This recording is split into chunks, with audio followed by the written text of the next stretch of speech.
इलाहाबाद के पास कड़ा जिले में एक मलूक चौधरी जिनका नाम था रहते थे। बचपन से ही भगवान में उनकी निष्ठा तो थी, भगवान के प्रति निष्ठा थी, विश्वास था। गांव वाले भी सत्संग प्रवचन में बड़ी रुचि लेते थे, जैसे आप सभी हैं।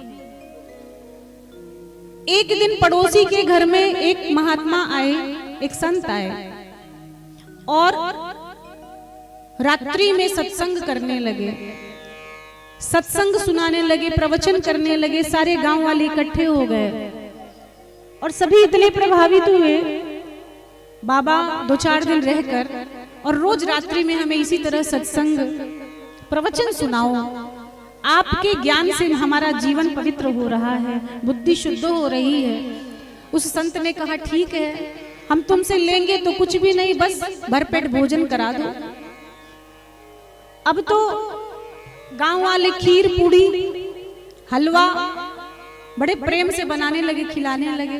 तो किसी ने जाके मलूक चौधरी से कहा कि अरे वो सामने एक महात्मा आए हैं, करते धरते कुछ नहीं है, बस रात्रि में घंटे 2 घंटे प्रवचन करके और खीर पूड़ी बैठे बिठाए खाते हैं, काम कुछ नहीं करते, बस प्रवचन करके बढ़िया बढ़िया भोजन करते हैं।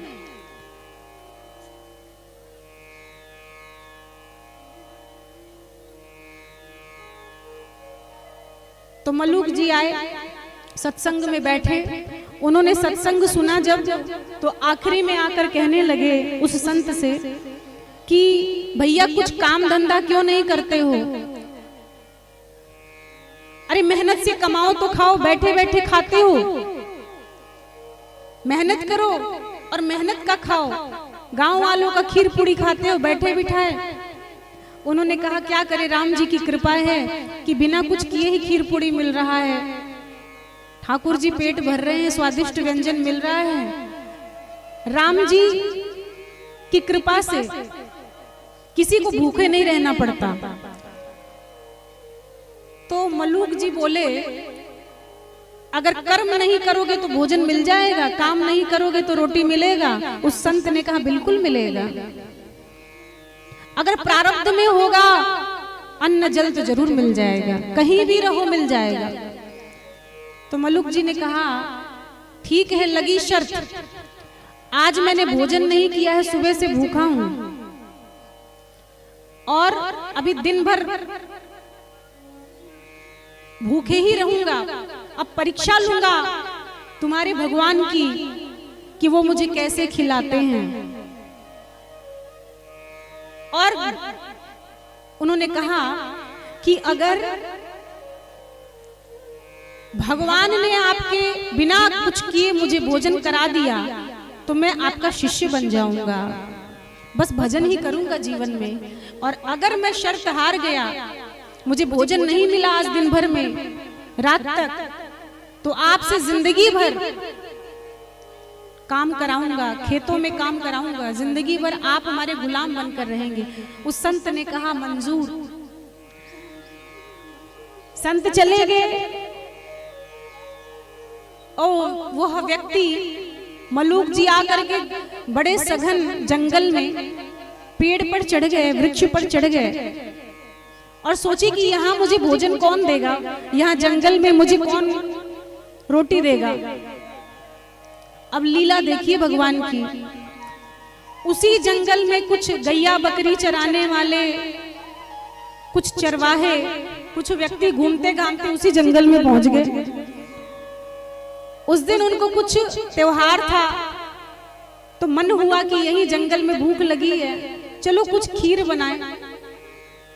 चूल्हा जलाया और गैया का दूध निकाल के वहीं पे बढ़िया सामग्री लेके गए थे, आज जंगल में ही बनाएंगे खाएंगे। खीर बनाए। खीर बनकर जब चूल्हे पर तैयार हो गई, उन्होंने सोचा कि अब खीर खाएं। इतने देर में डाकुओं के घोड़े की आवाज सुनाई दी, जैसे कई डाकू चले आ रहे हैं। अब सब घबरा गए, अरे इस जंगल में हम गलत आ गए, यहाँ तो लगता है डाकुओं का अड्डा है, भागो भागो जान बचाओ। और बेचारे सभी जितने जुटे थे खीर बनाने में, सब छोड़ के भाग गए बिना खीर खाए। अब जब वो डाकू सारे आए, चलो थोड़ी देर यहाँ विश्राम कर लें, बड़ी जोरों की भूख लगी है, प्यास लगा है, कुछ खाने पीने को हो सकता मिल जाए। तो वे चोर डाकू उतरे और उनकी नजर पड़ गई चूल्हे पर रखी खीर के ऊपर। अरे यहाँ तो खीर पड़ी है, इसका मतलब यहाँ आसपास में जरूर कोई हमारा भेदी है, कोई शत्रु है, कोई हमें पकड़ना चाहता है, कोई साजिश है। उन्होंने सोचा कि लगता है इस खीर में किसी ने विष मिलाकर छोड़ दिया है, जहर मिलाया है, ताकि हम खा के मर जाएं। चलो इसका परीक्षण करें, खीर को पहले पशुओं को डाल दे, पक्षियों को खिला दे, किसी और को खिला दे। और पेड़ पर बैठे हुए मल्लूक जी देख रहे हैं ये सारी घटना। तभी एक डाकू की नजर पड़ गई वृक्ष पर छिपकर बैठे हुए मल्लूक जी के ऊपर।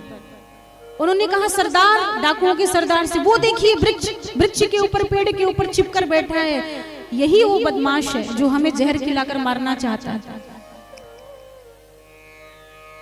तो डाकुओं ने जबरदस्ती उन्हें नीचे उतारा और नीचे उतार कर कहा कि तुमने इस खीर में जहर मिलाया है, तो चलो इस जहर मिले हुए खीर को पहले तुम ही खाओगे। तुम हमें मारना चाहते हो, अब हम तुम्हें ही मारेंगे। अब स्वादिष्ट खीर बेचारा बनाया कोई और खाया कोई। अब डाकुओं ने जब कहा खाओ, इसमें जहर मिलाए हो? अरे नहीं नहीं, मैंने कोई जहर नहीं मिलाया, मैंने तो खीर बनाया ही नहीं है। पर डाकुओं को विश्वास नहीं। मल्लूक जी कहते मैं नहीं खाऊंगा आज, मैंने कसम खाई है कि आज मैं कुछ खाऊंगा नहीं, मुझे मत खिलाओ। और डाकुओं ने थप्पड़ भी जड़ दिया, चुपचाप खा लो ताकि हमें विश्वास हो जाए कि इसमें जहर है कि नहीं, हम परीक्षण करना चाहते हैं। और तब भी जब थप्पड़ पे भी नहीं खा रहे हैं तो डाकुओं ने बंदूक निकाली, जिंदा रहना चाहते हो कि मरना चाहते हो? उसने सोचा कि भैया मरने से अच्छा है जिंदा रहो, खा लो खीर। पेड़ पर चढ़े थे कि खाऊंगा नहीं, और डाकुओं ने थप्पड़ मार मार के खीर खिलाया। तब उनकी आंखों से आंसू बह गया। वाह रे भगवान, मैंने तो सोचा था कि आज कुछ खाऊंगा नहीं, मैं छिपकर जंगल में पेड़ पर बैठ गया, लेकिन तूने वहां भी मुझे भूखा नहीं रखा। डाकुओं के माध्यम से, ये ठाकुर जी की लीला ही है कि डाकुओं के माध्यम से भगवान ने मल्लूक जी का पेट भरा। तभी उनके मुख से निकला, अजगर करे न चाकरी, पंछी करे न काम, दास मल्लूका कह गए सबके दाता राम। तो राम जी सबका पेट भरते हैं, सबका प्रबंध करते हैं, किसी बात की कमी नहीं जो राम की शरण में है। और वही बन गए मल्लूक दास। प्रेम से कहिए श्री मल्लूक दास जी महाराज की। तो भगवान की शरण में रहोगे तो किसी बात की कमी कभी भी नहीं होगी।